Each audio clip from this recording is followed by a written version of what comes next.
The next part of the project was the industry overview. As a part of the industry overview, each member of our team had to find 3 articles about the industry that we are operating in, and that industry being Gap is the fashion clothing retail industry. We found articles mostly related to current events within the industry. For example, this article, The State of Fashion in 2020. Major points would be things like most executives for clothing companies are concerned with the state of the industry heading into the depths of the year 2020. They don't have very high optimism levels. After the curation process, we moved on to application. The first part of the application process was the individual portion. Each team member was assigned a few elements of the industry to evaluate. One element was market growth rate. Globally, clothing retail is expanding its share of worldwide markets.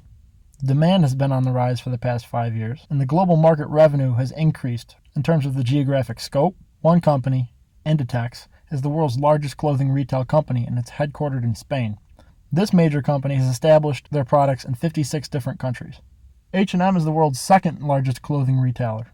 Although these companies are headquartered in different countries, China is the manufacturing hub of the clothing retail industry. In terms of market size, the U.S. is the strongest clothing retail market in the world. In the U.S., store-based retailing was valued at over $290 billion. We looked at the stage and industry life cycle. All industries see the same stages of the life cycle, but different industries will experience these stages differently. The stages are introduction, growth, maturity, and decline. One of the articles found in the curation process shows that the state of fashion is still growing. Its growth is softening, but it's still in the growing life cycle. We evaluated the number of companies. In the fashion industry, the number of companies is constantly changing. We found that vertical integration is crucial in the fast fashion industry. It's very important for these larger companies to have such a high level of control. Gap is one of the leaders in the fast fashion world. In terms of the pace of technological change, technology is changing rapidly in the fashion industry. In e-commerce, new technology has been deployed from initial order to final delivery. Sellers use algorithms to undercut competition.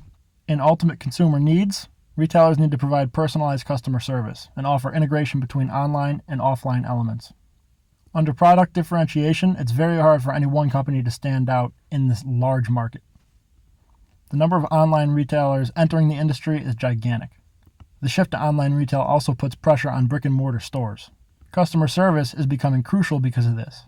The economies of scale in the retail industry is a concept that has remained constant even with the emergence of e-commerce and fast fashion retailers. Department stores thrived because they produced more to ensure cost advantages and profitable sales. Fast fashion retailers are implementing similar strategies to achieve economies of scale. The second part of this was the team portion. As a team, we named 10 important trends that are occurring in the fashion retail industry. The first one is tailored clothing options.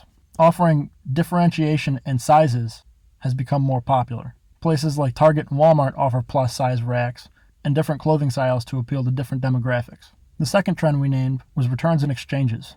Kohl's has a policy in conjunction with Amazon where products bought online can be returned at Kohl's stores and shipped back to an Amazon production factory. This makes it easier for the consumer to access returns. The third trend we named was moving towards a more green society. There's increasing pressure to become more sustainable and be a green company. Large companies like Gap will incur more costs in order to achieve a greener system. The fourth trend we named was social media. Social media has become more important in terms of customer service. On social media, companies can reach millions and billions of people. The fifth trend we identified was adaptations to compete with substitutes. There are a lot of substitutes to compete with Gap in the fashion retail industry. Marshalls, for example, draws heavy foot traffic in stores. The sixth trend we identified was differentiation with rivals. The retail space is very overcrowded with names like Macy's, Gap, JCPenney, and so on. All use a relatively similar pricing strategy and all sell relatively similar products. This creates little differentiation between the companies.